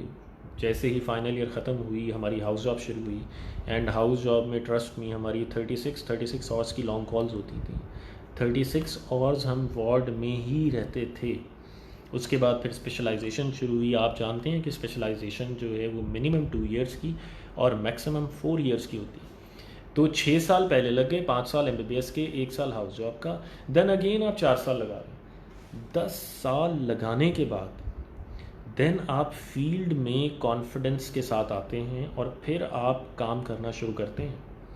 लेकिन अनफॉर्चुनेटली यहाँ पर हम DPT अभी हमारी कंप्लीट हो रही होती है और हम कहते हैं कि हम क्लिनिक फ़ौरन खोल लें, सब्जेक्ट टू कि हमने 6 हफ्ते की सिर्फ 3 सालों में ट्रेनिंग ली है। 6 हफ्तों में तो हिस्ट्री टेकिंग भी नहीं बंदा सही तरीके से सीख सकता। और हम जानते हैं कि फ़िज़ियोथेरेपी में history taking is very important. अगर हम डिफरेंशियल डायग्नोसिस की बात कर लें तो फ्रोज़न शोल्डर का क्लिनिकल सेटिंग पे 60% of the time wrong diagnosis बनता है। फ्रोज़न शोल्डर नहीं होता और उसे फ्रोज़न शोल्डर बना दिया जाता है। क्यों? क्योंकि प्रॉपर हिस्ट्री टेकिंग नहीं ली जाती। अच्छा, अब ये मैंने बात कर ली आपको कि भाई सिलेक्शन जो है वो कैसे होनी चाहिए। पोस्ट ग्रेजुएशन पे हम आते हैं। ग्रेजुएशन की बात कर ली, टाइम भी बहुत ज़्यादा हो चुका है। मेरा ख़्याल में मुझे सेशन को जो है 15 मिनट्स में जो है क्लोज़ करना होगा, और बहुत लंबा सेशन हो जाए तो वो बोरिंग भी हो जाता है, और मैं नहीं चाहता कि ऑडियंस जो है वो बोरिंग सेशन जो है वो ले। तो प्लीज़ मुझे बता दीजिएगा ताकि मैं 15 मिनट से भी पहले क्लोज़ कर लूँ। अच्छा, अब हम बात करते हैं पोस्ट ग्रेजुएट की। डीपीटी कर लिया, अब होता क्या है कि डीपीटी के बाद फिर सोचते हैं अब क्या करना है, एमएस करना है या एमफिल करना है। तो एमएस या एमफिल में पर्सनालिटी का तो बहुत बड़ा रोल है। आपने एक चीज़ क्लियर रखनी है, अगर आपने एकेडमिक साइट पे जाना है और उसी में एक्सेल करना है, और आपको जो, क्योंकि हर किसी की एक अपनी चॉइस होती है, कुछ लोग जो है क्लिनिकल सेटिंग में ज़्यादा उन्हें मज़ा आता है। जैसे बीइंग अ सर्जन मुझे सर्जरी करना बहुत अच्छा लगता है।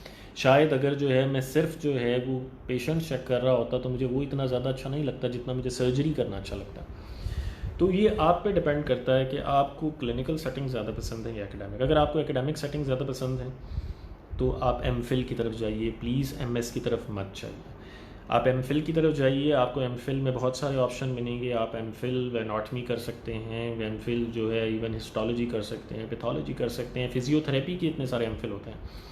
अब इस एमफिल का फ़ायदा क्या होता है कि आप ये देखें कि जितने भी मेडिकल कॉलेजेस हैं उसमें असिस्टेंट प्रोफेसर, एसोसिएट प्रोफेसर जो हैं वो एक मस्ट और मैंडेटरी चीज़ होती है कि वो लोग एमफिल वाले लोगों को जो है वो प्रेफर करते हैं। क्यों? क्योंकि उनकी एक स्पेसिफिक सब्जेक्ट पर एक पोस्ट ग्रेजुएट लेवल की ग्रिप होती है। और एकेडमिक साइड पे वैसे ज़्यादातर मैंने देखा है कि इंट्रोवर्ट्स ही जाते हैं। मेरी एक ऑब्ज़र्वेशन है, डिफरेंट भी हो सकती है, आप लोगों की अपनी ऑब्ज़र्वेशन होगी। तो अब हम बात करें एमएस की, तो एमएस जो है सिर्फ उन लोगों को एमएस की तरफ प्रोसीड करना चाहिए जो क्लिनिकल साइड पे जाना चाहते हैं। अच्छा, एमफिल के बाद ऑप्शन पीएचडी का भी है, और पीएचडी जो है वो आपको प्योरली फिर रिसर्च वाली साइड पे ले जाती है और जो है एकेडमिक्स वाली साइड पे ले जाती है। और आपको पता है जो मोस्टली जो है इंट्रोवर्ट होते हैं वो कहते हैं भाई हमें ना छेड़ो, हम अपनी रिसर्च कर रहे हैं। तो एज अ पर्सनालिटी भी अगर आप उस तरफ घुसना चाहते हैं तो उस तरफ घुस जाएँ। एमएस की बात करें, एमएस में बहुत सारे ऑप्शंस हैं और बहुत ही अच्छे ऑप्शंस हैं। एमएस में आपके पास न्यूरो का ऑप्शन है, आपके पास मस्कुलोस्केलेटल का ऑप्शन है, आपके पास कार्डियोपल्मोनरी का ऑप्शन है, आपके पास इवन गायनी का ऑप्शन है, स्पोर्ट्स का ऑप्शन है। तो there are lot of option जो कि पाकिस्तान में डिफरेंट यूनिवर्सिटीज़ जो हैं वो करवा रही हैं। और मैं समझता हूँ कि एमएस वाली तरफ जाना चाहिए, स्पेशली जब आप एक्सट्रोवर्ट हैं। अच्छा, अब इसके अंदर भी सिलेक्शन बड़ी इंपॉर्टेंट है। होता क्या है, शुरू में जी ओएमपीटी शुरू हुआ, ऑर्थो मस्कुलो, तो ऑर्थो मैनुअल जो है, तो हुआ क्या कि सब लोग जो है एमएस ओएमपीटी की तरफ चल पड़े, एमएस ओएमपीटी की तरफ चल पड़े। यहाँ फिज़िकल पर्सनालिटी का भी जी बड़ा रोल है। अगर जो है आपका बिल्ड जो है बहुत ब्रॉड नहीं है, ख़ास तौर पे जो है लड़कियों के लिए मैं ये चीज़ जो है वो कहना चाहूँगा कि अगर आपका बिल्ड ब्रॉड नहीं है और लड़के भी अगर जो है वो स्किनी हैं, लीन हैं, तो भाई आप जो है वो मस्कुलो की तरफ ना जाएं।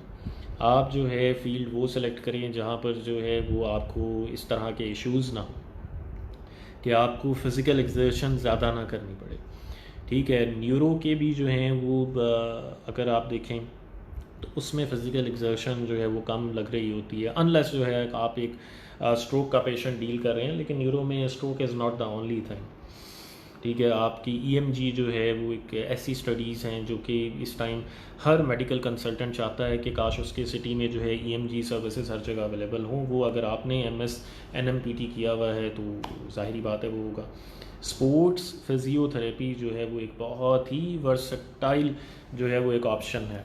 उससे जो है आपका ना सिर्फ जो है नेशनल बल्कि इंटरनेशनली जो भी जो है वो आपकी चीज़ें जो है वो क्लियर हो जाती हैं। देन इसी तरह से जो है चेस्ट का जो है अगर आप स्पेशलाइजेशन में जाते हैं तो आपका जिस तरफ इंटरेस्ट हो आप उस तरफ जाइए, एक ही तरफ ना दौड़ पड़ें कि अगर सब लोग ओएमपीटी कर रहे हैं तो चलो जी हम भी ओएमपीटी कर लेते हैं। तो ऐसा बिल्कुल भी नहीं है। तो आप अपनी पर्सनालिटी को देखें, आप अपनी पसंद को देखें और ये देखें कि आपको ग्रिप किस चीज़ में।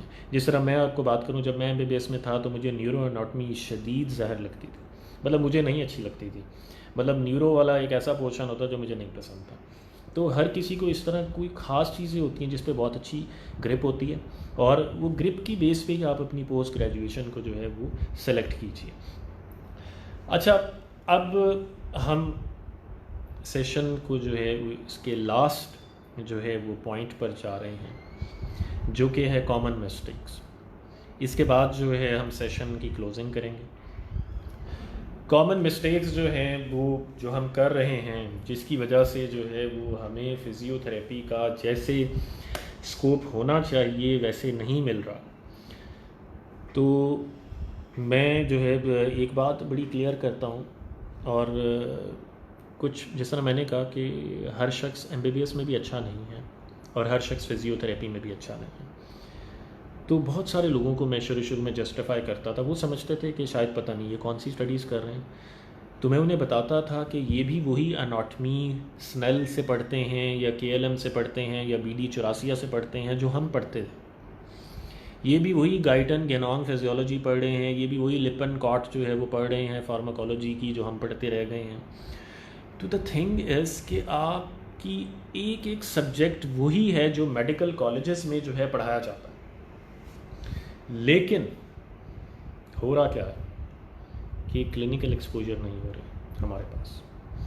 और क्लिनिकल एक्सपोजर जो है वो हम सिर्फ 6 हफ्तों का लेना चाहते हैं, और हम जो है वो वर्कशॉप्स अटेंड कर रहे हैं और सेमिनार्स अटेंड कर रहे हैं। जिस तरह अभी भी आप एक सेमिनार अटेंड कर रहे हैं, आई डोंट नो आपके लिए इन्फॉर्मेटिव है या नहीं है, लेकिन मैं समझता हूँ कि इन चीज़ों से बहुत बेहतर है कि आप एक कंपोजिट क्लिनिकल एक्सपोजर लें, all the student life and after the student life including your house job.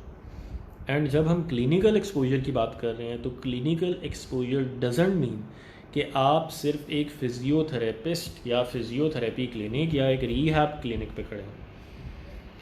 आप अपने साल को डिवाइड कर लीजिए, क्वार्टर्स में डिवाइड कर लें, और आपको पता है कि मैंने फर्स्ट क्वार्टर में जो है एक मेडिकल कंसल्टेंट के पास जो है वो एक्सपीरियंस लेना है। बेशक आपको उसका असिस्टेंट भी बनना पड़े, लेकिन शुरू में होता क्या है, हम लोग भी तो असिस्टेंट बनते हैं अपने सीनियर्स के। लेकिन आपको ये चीज़ क्लियर हो जाती है क्योंकि आपके पास जो पेशेंट आता है वो हर डोमेन से आता है। ऐसा नहीं है कि आपके पास फ्रोज़न शोल्डर का पेशेंट आया है और उसका असल मसला जो है फ्रोज़न शोल्डर ही है। भाई उसको कोमॉर्बिड सिचुएशंस चल रही होती हैं जो कि उसकी इम्प्रूवमेंट में जो है बहुत ज़्यादा अफेक्ट कर रही होती हैं। तो आप मेडिसिन वाले डॉक्टर के पास 3 महीने जो है वो खड़े होइए, आप इसके बाद ऑर्थो वाले डॉक्टर के पास भी जाइए, आप जो है पीड्स वाले डॉक्टर के पास भी जाइए, आप गायनी वाले डॉक्टर के पास भी जाइए, आप फिजियोथेरेपिस्ट के पास भी जाइए। आप मेडिकल की हर डोमेन में 3-3 महीने मतलब 12-12 हफ्ते आपके पूरे साल के डिवाइड हों कि जितने भी हफ्ते हैं वो हमने रहना ही सिर्फ क्लिनिकल सेटिंग में। क्यों? क्योंकि जैसे हम सुनते आए हैं, और आसान, वो कहते हैं ना घर की मुर्गी दाल बराबर। तो मैं समझता हूँ कि जो ये बड़ी गोल्डन स्टेटमेंट्स हैं जो बड़ी आसान हैं, तो हम उनको किसी खाते ही नहीं रखते। तो प्रैक्टिस मेक्स अ मैन और अ वुमन परफेक्ट। तो प्रैक्टिस होगी बार बार तो हमारे पास एक्सपर्टीज़ आएगी, और वो प्रैक्टिस और एक्सपर्टीज़ क्लिनिकल एक्सपोजर से मिलेगी, और कोई भी रास्ता नहीं है। मैंने अपने इंस्टीट्यूट्स में एक चीज़ मस्ट की हुई है कि हमारे पास हम हर सूरत में जो है सेकेंड ईयर से ट्रेनिंग स्टार्ट करवा देते हैं, क्लिनिकल एक्सपोजर स्टार्ट करवा देते हैं, और वो लास्ट डे ऑफ डिग्री तक जाएगा। और हाउस जॉब्स जो हैं हम अपने इंस्टीट्यूट्स पे मैंडेटरी हमने की हुई हैं हर स्टूडेंट के, चाहे वो टॉपर है या नहीं है, चाहे वो मीडियोकर है या जो है वो लो लेवल का। अच्छा, अब सेकंड चीज़ है जो कि बहुत गलत प्रैक्टिस है, इसमें मेरी रिक्वेस्ट है रिस्पेक्टेड सीनियर्स से, रिस्पेक्टेड टीचर्स से कि प्लीज़ इस प्रैक्टिस को आप बंद करवाएं। वो प्रैक्टिस है अर्ली स्टूडेंट लाइफ में आप सेशंस करना स्टार्ट कर रहे हैं। अनफॉर्चुनेटली ये बहुत एक बुरी चीज़ है, जिसकी वजह से होता क्या है कि कोई भी डॉक्टर जो है वो अपने रिफ्लेक्स पे चल रहा होता है, और वो रिफ्लेक्स उसका कॉन्टीन्यूस प्रैक्टिस से बन रहा होता है। अब जब हम होम सेशंस के लिए, मैंने अक्सर देखा लोग बड़े फ़ख्र से बता रहे होते हैं, मेरे पास आते हैं इंटरव्यू देने, और मैं उनसे पूछता हूँ कि आपका क्लिनिकल एक्सपोजर क्या है, तो कहते हैं जनाब हमने तो सेकंड ईयर से ही होम सेशन शुरू कर दिया। अब अपनी तरफ से वो एक अच्छी बात बता रहे हैं कि जी हमने तो क्लिनिकल एक्सपोजर किया। जबकि मैं समझता हूँ ये बहुत बड़ी ज़्यादती की है। क्यों?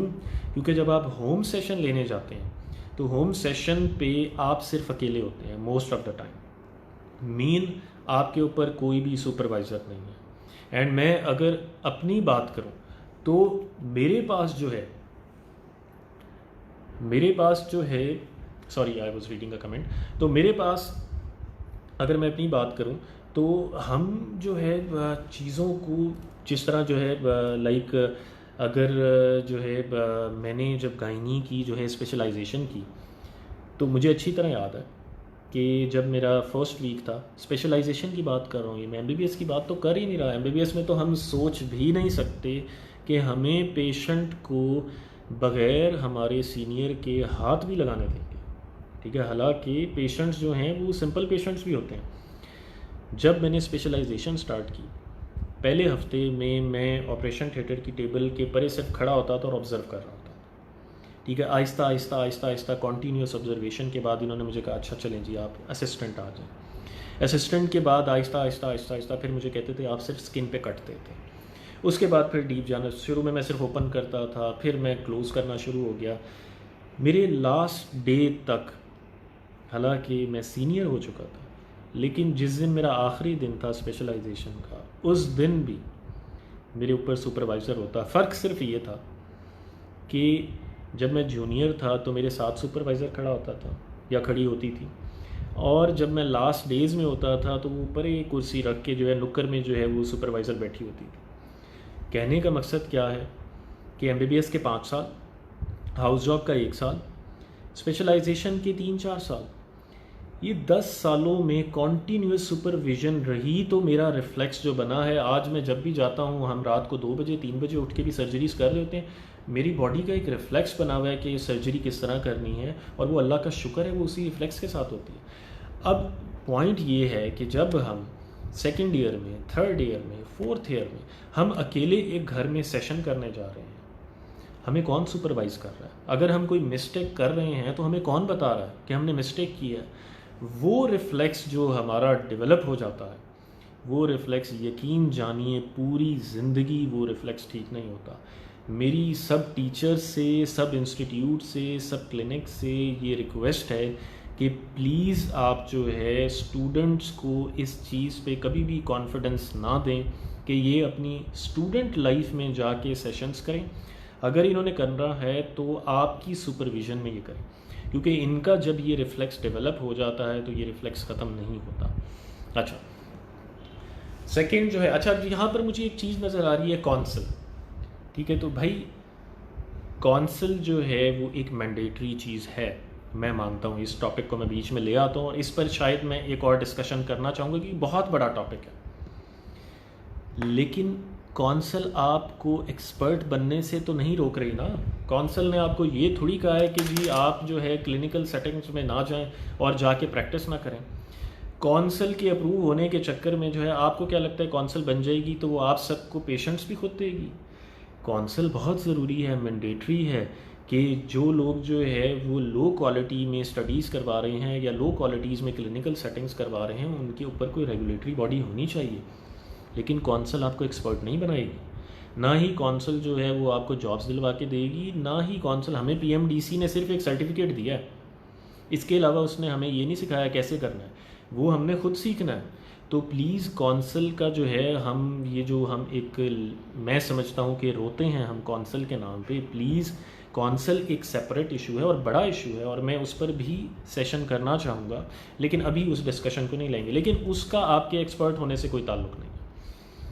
अच्छा, अब हम तीसरी चीज़ पर आते हैं, रॉन्ग सिलेक्शन पे। रॉन्ग सिलेक्शन में बेशक पोस्ट ग्रेजुएशन है या इवन डीपीटी किया, भाई आपने, अगर आपका माइंड ही नहीं है इस तरफ और आपने इस तरफ आना ही नहीं था, तो इसमें जो है स्कोप का क्या कसूर है जब आपका इंटरेस्ट नहीं होगा? क्योंकि होता क्या है कि जब आपके पास पैशन होता है तो आपको थकावट फील नहीं होती। मैं 12 to 14 आवर्स डेली काम करता हूँ, मैं अपने पैशन से काम कर रहा हूँ क्योंकि मुझे अच्छा लगता है, ठीक है। मैं बिज़नेस के प्रोजेक्ट्स कर रहा हूँ, मैं हेल्थ में भी काम कर रहा हूँ, एजुकेशन सेक्टर में काम कर रहा हूँ, ई कॉमर्स में काम कर रहा हूँ, डिजिटल हेल्थ में काम कर रहा हूँ, सॉफ्टवेयर हाउसेस हैं, बट मुझे पैशन है, मुझे अच्छा लगता है, इसलिए मुझे थकावट फील नहीं होती। अगर आपको पैशन ही नहीं है तो आपका क्या फ़ायदा कि आप उस डिग्री को कंटिन्यू करें। प्लीज़ जल्दी डिसीजन लेके साइड पर हो जाएं, जो फील्ड पसंद है उसमें जाएं। आप देख लें कि पाकिस्तान से बाहर भी आप देखें तो क्या हमारे क्रिएटिव लोग जो हैं वो पाकिस्तान के बाहर नाम रोशन नहीं कर रहे? क्या हमारे इंजीनियर्स बाहर काम नहीं कर रहे? हमारे बिज़नेस ग्रेजुएट्स जो हैं वो 2 मिलियन जो है वो सैलरीज़ ले रहे हैं। तो अगर आपको जो है वो सिलेक्शन आपकी गलत है तो प्लीज़ जो है वो आप मत करें, जो है इससे कंफ्यूज मत करें। अच्छा, 4th चीज़ जो है वो है कि अर्ली अर्ज होती है कि जी जैसे ही डीपीटी हमारा कंप्लीट हुआ है तो हमें फटाफट जो है हमें जो है जॉब्स की तरफ जो है वो जाना चाहिए। भाई मैंने अभी आपको अपना जर्नी बताया, 5 साल MBBS, then house job, then उसके बाद जो है स्पेशलाइजेशन। तो जनाब जैसे ही डीपीटी ख़त्म हो रहा है आप क्यों चाहते हैं कि आपको फौरी तौर पे जॉब मिल जाए? आप फौरी तौर पर हाउस जॉब की तरफ जाएं, लेकिन प्लीज़ आप जॉब का मत सोचें, क्योंकि अभी जो है वो कहते हैं ना कि सोने ने मज़ीद जो है तराशना है, ठीक है, उसने और चमकना है, उसने जो है बहुत ज़्यादा जो है पॉलिश होना है और एक चमकता हुआ सितारा बनना है, और वो तभी होगा जब आप कॉन्टीन्यूस प्रैक्टिस करेंगे। अच्छा, इसके बाद जो है हाँ, इवन जो है ना सिर्फ, क्योंकि मैंने यहाँ पर लिखा हुआ था कि मैं भूल ना जाऊँ, ना सिर्फ जॉब, प्लीज़ क्लिनिक पे मत खोलिए, फौरी तौर पे मत खोलिए, अगर खोलना है तो अंडर सुपरविजन खोलिए। प्लीज़ बिज़नेस मत कीजिए फौरी तौर पर, ठीक है, आप करें बिज़नेस, लेकिन आपके बिज़नेस का एक टाइम है। पहले आपने जो 5 साल डिग्री पढ़ी है, आप उस डिग्री में एक्सपर्टीज़ लें, उस डिग्री से आप कुछ गेट करें, उसके बाद जो है आप स्टेबलाइज़ हो जाएं, आपका क्लिनिक स्टेबलाइज़ हो जाए, आपकी जॉब स्टेबलाइज़ हो जाए, फिर आप सोचें। आप पूरा अपना इंटरेस्ट बिज़नेस पे जब डाल देते हैं, क्योंकि मैं देख रहा हूँ कुछ लोग फिजियोथेरेपी इक्विपमेंट्स जो हैं वो सेल कर रहे हैं, कुछ क्या कर रहे हैं, कुछ क्या कर रहे हैं। मैं नहीं समझता कि अगर 5 साल आपने फिजियोथेरेपी के लगाए हैं तो उसके बाद जो है आप सीधा जा रहे हैं और जो है एक फिजियोथेरेपी इक्विपमेंट सेल कर रहे हैं। इट डजंट साउंड राइट, क्योंकि ये टाइम नहीं है। अभी आपने ग्रेजुएशन की है, आपने जो अपना नॉलेज लिया है उसको स्किल्स की सूरत में सामने लेके आए। इसके बाद जो है हम बात करते हैं इन्वेस्टमेंट की। अच्छा, जो लोग जो है वो ये सोचते हैं कि फ़िज़ियोथेरेपी सेंटर्स के लिए बहुत बड़ी इन्वेस्टमेंट चाहिए, तो भाई ये भी एक मिथ ही है, मैं तो ये कहूँगा। क्यों? क्योंकि मैं समझता हूँ जिस तरह फिज़ियोथेरेपी में हमें मैनुअल थेरेपी का ही बताया जाता है कि जी it's all about manual therapy, तो मैनुअल थेरेपी के लिए आपको एक कुर्सी, मेज़ और एक बेड चाहिए, दैट्स इट। आपको एक काउच चाहिए जहाँ पे आप मैनुअल थेरेपी से patient treat. And I don't think इस सब के लिए आपको कोई बहुत बड़ी 1 मिलियन 2 मिलियन की इन्वेस्टमेंट चाहिए। अगर आपके पास स्किल है तो आप किसी भी शहर में, किसी भी गांव में जाके ये चीज़ें रख के बैठ जाएं, मैनुअल स्ट्रांग है तो पेशेंट आपके पास आएगा ही आएगा। अच्छा, फिर रॉन्ग एक्सपेक्टेशन। रॉन्ग एक्सपेक्टेशन क्या है? हम यहाँ पर खड़े हैं क्लिनिकली और हम एक्सपेक्ट कर रहे होते हैं यहाँ को, भाई यहाँ की चीज़ आपको तब मिलेगी जब आप यहाँ से उठ के यहाँ जाएंगे, और यहाँ से उठ के यहाँ तक का जो जर्नी है वो आपको पास करना ही करना है हर सूरत में, और वो एक क्लिनिकल एक्सपोजर का जर्नी है, अपने स्किल्स को इन्हांस करने का जर्नी है। लास्ट में जो है वो सेल्फ असेसमेंट जो है, सेल्फ असेसमेंट पर मैं बहुत ज़्यादा फोकस करता हूँ, क्योंकि मैं ख़ुद भी जो है एक मोटिवेशनल स्पीकर भी हूँ, और जो है मैं ये चीज़ समझता हूँ, एंटरप्रेन्योर भी हूँ, कि जब तक हम अपनी प्रॉपर सेल्फ असेसमेंट नहीं करेंगे तो हमें हमेशा धोखा ही मिलेगा। तो हमें ख़ुद को धोखा नहीं देना चाहिए, बिल्कुल भी नहीं देना चाहिए। और अगर जो है हम अपनी गलत सेल्फ असेसमेंट कर रहे हैं कि नहीं यार बस 5 साल हमने पढ़ लिया, अब तो फौरी तौर पे हमें जॉब मिलनी चाहिए, या हम तो बहुत एक्सपर्ट हैं, या हमें कोई भी बंदा जो है वो ये कह देता है कि नहीं यार तुम तो एक्सपर्ट हो, चलो यार तुम तो शुरू कर लो, वो फ़लाना भी तो कर रहा है, फ़लाना भी। तो प्लीज़ अपनी रॉन्ग सेल्फ असेसमेंट की बेस पे अपनी पूरी ज़िंदगी को बर्बाद मत कीजिए। इस सेशन को मैं ख़त्म करना चाहूँगा सिर्फ एक चीज़ के साथ कि physiotherapy is a wonderful profession. Trust me, I really wish कि मैं एक फ़िज़ियोथेरेपिस्ट होता। क्यों? क्योंकि क्लिनिकल सेटिंग को अभी भी आई क्लेम कि पाकिस्तान में मैं एक अच्छे लेवल पर क्लिनिकल सेटिंग को, द फिजियो ब्रांड को लेके चल रहा हूँ, इसकी फ्रेंचाइजेस को लेके चल रहा हूँ, लेकिन मैं स्टिल ये फील करता हूँ कि आई विश मैं एक फ़िज़ियोथेरेपिस्ट होता तो मैं इतनी कम्पिटेंसी लेता कि मैं अपने पेशेंट को एक क्वालिटी ट्रीटमेंट देता और क्वालिटी उसको चार्ज भी करता। क्योंकि अगर मैं एक स्पाइनल कॉर्ड की सर्जरी को बचा सकता हूँ बीइंग अ फिजियोथेरेपिस्ट, जो कि स्पाइनल कॉर्ड की सर्जरी में जो है वो रिस्क बहुत ज़्यादा होता है कि आप पैरालाइज भी हो सकते हैं, और जो है वो सर्जरी भी महंगी होती है, 1.5-2 लाख रुपए की होती है। अगर मैं एक फिजियोथेरेपिस्ट हूँ, मैं बचा सकता हूँ, तो मुझे भी 1-1.5 लाख रुपए पूरे पैकेज के साथ चार्ज करने चाहिए। ठीक है, मुझे उसे क्वालिटी ट्रीटमेंट देना है। क्यों? क्योंकि मैं उसके इस रिस्क को बचा रहा हूँ। Physiotherapy is a wonderful profession. लेकिन जो चीज़ें मैंने बताई हैं, अगर उसके अलावा हम सोच रहे हैं कि फ़िज़ियोथेरेपी क्या MBBS भी, अगर वो चीज़ें मैंने नहीं की तो मेरी प्रैक्टिस कभी ज़िंदगी में भी नहीं चलेगी। अगर मैं बिज़नेस ग्रेजुएट हूँ और मेरे अंदर स्किल्स ही नहीं है, एंटरप्रेन्योरियल स्किल्स नहीं है, मेरे अंदर कम्युनिकेशन स्किल्स नहीं है, मेरे अंदर मार्केटिंग स्किल्स नहीं है, तो जनाब मुझे मेरे BBA ने भी कुछ नहीं देना, MBA ने भी कुछ नहीं देना, मेरे MBBS ने भी मुझे कुछ नहीं देना। तो दैट इज़ वेरी इम्पॉर्टेंट। और हम ये चीज़ समझ लें, चलें, लड़कियों का जो है वो हमारे पाकिस्तान में जो है वो एक और भी जो है थोड़ा सा एक अजीब सी सिचुएशन होती है कि मोस्टली मैं इवन अपने MBBS वाली जो है वो क्लासमेट्स की बात करूं तो मेजॉरिटी जो है लेडी डॉक्टर का नाम लगा और उसके बाद जो है शादियां हो गई, उसके बाद उन्होंने प्रैक्टिस छोड़ दी। और हमारे पाकिस्तान में जो इकॉनमी है वो वैसे भी जो है वो मेल बेस्ड इकॉनमी है।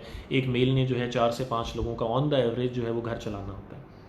तो चलें हम एक साइड पर जो है हो जाते हैं कि लड़कियों की शादी हो जानी है, लेकिन अगर लड़कियों की शादी भी हो जानी है तो सोचें, अगर एक तरफ जो है उनका हस्बैंड जो है इकॉनमी को स्ट्रॉन्ग कर रहा है और अगर जो है वाइफ भी स्ट्रॉन्ग कर ले, तो बच्चों की क्वालिटी ऑफ लाइफ कितनी ज़्यादा इम्प्रूव हो जाए कि अगर आपके पास मंथली 2 लाख आ रहा है तो 4 लाख आएगा, और उससे आपके बच्चों की quality of life, quality of education कितनी इम्प्रूव हो जाएगी। चले हम छोड़ देते हैं कि जी ठीक है फीमेल्स ने काम नहीं करना, लेकिन लड़के, भाई आपने एक पूरा ख़ानदान चलाना है, आपने अपने पेरेंट्स को देखना है, आपने अपने उन पेरेंट्स को देखना है जिन्होंने अपनी सेविंग्स आपके लिए बचाई, आपकी फ़ीसेस भरी, आपके हॉस्टल के अखराजात भरे, आपकी बुक्स भरी, और अब वो एक्सपेक्ट कर रहे हैं आपसे कि आपने अगर जो है डिग्री ली है तो उसके बाद उनका बेटा जो है उनके घर का सरबराह बनेगा और वो जो है एक घर चलाएगा, और उनको पता है कि हमने तो अपने बेटे को डॉक्टर बनाया। तो प्लीज़ इस चीज़ को क्लियर रखें। मैं समझता हूँ कि इस दुनिया में everything is about love, whether it is about loving a profession और लविंग योर पर्सनल पीपल। उसमें आपके जो हैं वो पेरेंट्स हैं, उसमें आपके बहन भाई हैं, उसमें आपके चाहने वाले हैं, चाहने वालियाँ हैं, आपकी वाइफ है, जो कोई भी है, everything is about love, and love means sincerity. And if we are not sincere to our loved one, then we don't deserve to live, I think. क्यों? क्योंकि अगर मैं अपने पेरेंट्स के साथ सिंसेयर हूँ तो मैं ये चाहूँगा कि अगर खुदा न खास्ता मेरे पेरेंट्स को कोई मेडिकल प्रॉब्लम हुआ है तो मेरे पास इतना इकनॉमिकली स्टेबल स्टेटस होना चाहिए कि मैं उनकी जो लैब रिपोर्ट्स हैं वो आगा खान शौकत खानम से करवा सकूं, मैं उनका ट्रीटमेंट किसी अच्छे प्राइवेट हॉस्पिटल से करवा सकूं, क्योंकि ये है सिंसेरिटी। अगर आप सिंसेयर हैं, आप क्लेम करते हैं कि आप किसी से लव करते हैं, तो आप उनकी ख्वाहिशात पूरी करते हैं, उनके ड्रीम्स को पूरा करते हैं। आपके वालदैन हैं, आप उन्हें हज पे भेजें, आप उम्रा करवाएं, लेकिन ये सब कुछ कब होगा? जब आप एक्सपर्ट होंगे। आप एक्सपर्ट होंगे तो आपको एक अच्छा स्टेबल जो है जर्नी मिलेगा थ्रू आउट द लाइफ। तो प्लीज़ अपने प्रोफेशन को जो है वो एक ऑप्टिमिस्टिक वे में देखें। आई एम अगेन सेइंग कि फिज़ियोथेरेपी का जितना स्कोप इस टाइम पाकिस्तान में है, कहीं भी नहीं है स्कोप। क्यों? क्योंकि पाकिस्तान में फिज़ियोथेरेपिस्ट हैं ही नहीं क्लिनिकल सेटिंग्स में। अगर मुल्तान शहर की भी बात करें तो मुल्तान शहर में भी मैं समझता हूँ 100 फिज़ियोथेरेपी के क्लिनिक्स इमीडिएटली खुलने चाहिए, और कराची लाहौर की तो बात ही आप छोड़ दें, वहाँ तो थाउजेंड्स में होने चाहिए। आपका प्रोफेशन दी बेस्ट प्रोफेशन है, इट्स अ सेक्रेड प्रोफेशन। और मैं समझता हूँ अगर मैं सर्जरी करता हूँ बीइंग अ गायनेकोलॉजिस्ट, तो मुझे अगर दुआएं 100 जगह से मिलती हैं तो आपको हज़ारों दुआएं मिलती हैं। क्यों? क्योंकि आप उन लोगों को अपने पैरों पे खड़ा करते हैं जिन्हें एमबीबीएस डॉक्टर्स भी जवाब दे देते हैं कि अब आप नहीं चल सकते। आप उन लोगों को खड़ा करते हैं, और ऐसे लोगों की जो दुआएं होती हैं वो शायद 1000 गुना क्या लाखों गुना जो है वो ज़्यादा होती हैं। एक सेक्रेट प्रोफेशन है, आपके नाम के साथ डॉक्टर लगा हुआ है, और डॉक्टर का टाइटल एक बहुत बड़ा टाइटल है, और उसकी जो रिक्वायरमेंट्स हैं वो हमें पूरी करनी है, जिसमें सबसे मेन रिक्वायरमेंट अपने फील्ड पे ग्रिप होना। तो थैंक यू वेरी मच जी, और आई होप कि जी मैंने काफ़ी सारी चीज़ों को क्लियर किया, और मज़ीद जो है अगर कोई चीज़ रह गई होगी तो इंशाल्लाह फिर कभी जो है वो सेशन करेंगे। तो मेरे अपने पेजेस भी हैं, वहाँ पर भी मैं सेशंस करता रहता हूँ, और द फिजियो एक ऐसा प्लेटफॉर्म है जहाँ मैं सबको कहता हूँ कि आएँ, आप एक्सपीरियंस करें, और अगर कोई आपको मौका नहीं देता एक्सपीरियंस करने का तो प्लीज़ आएँ, एक्सपीरियंस करें, लेकिन आपकी इंटेंशन सीखने की होनी चाहिए। तो द फिजियो के हर जो हैं वो सेटअप्स, चाहे एकेडमिक सेटअप्स हैं, क्लिनिकल सेटअप्स हैं, या उनके बिज़नेस सेटअप्स हैं, वो सबके लिए हमेशा ओपन हैं जो अपनी लाइफ में जो है वो आगे जाना चाहते हैं। और मेरी गाइडलाइंस और मेरी टीम की गाइडलाइंस हमेशा आपके साथ रहेंगी। और लास्टली मैं बहुत ज़्यादा शुक्रिया अदा करना चाहूँगा फिजियो मास्टर एसोसिएशन का, क्योंकि हमें ऐसे प्लेटफॉर्म्स की ज़रूरत है जो कि एटलीस्ट लोगों को ये बताएं कि ओके हम कुछ ना कुछ कर रहे हैं। और फिजियो मास्टर जिस तरह की जो है वेबिनार्स करवा रहा है, इनका लास्ट वेबिनार भी बहुत ही ज़्यादा इन्फॉर्मेटिव था, एंड मैं जानता हूँ कि इनके जो नेक्स्ट प्लान्स हैं वो बहुत अच्छे हैं। तो I really wish them a very very very great success ahead. और मैं चाहता हूँ कि इस प्लेटफॉर्म से बहुत सारी अपॉर्चुनिटीज़ निकलें, और बहुत सारे फिजियोथेरेपिस्ट को और मेडिकल फील्ड वालों को जो है वो फ़ायदा हो। बहुत शुक्रिया जी, दुआओं में याद रखिएगा। अल्लाह हाफ़िज़, बहुत शुक्रिया।